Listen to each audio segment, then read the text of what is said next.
വെള്ളം ചേർക്കാത്ത മത്തിക്കറി കഴിച്ചിട്ടുണ്ടോ? ഒന്നും ഉടുക്കത്തെ ടേസ്റ്റാണ്.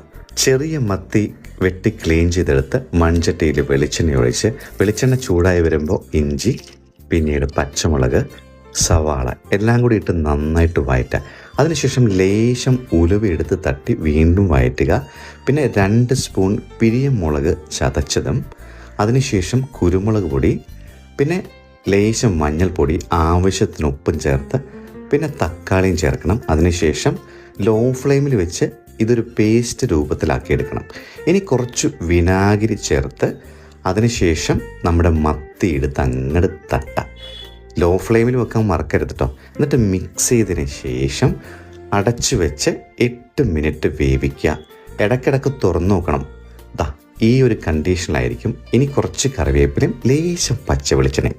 നല്ല ടേസ്റ്റാണ്.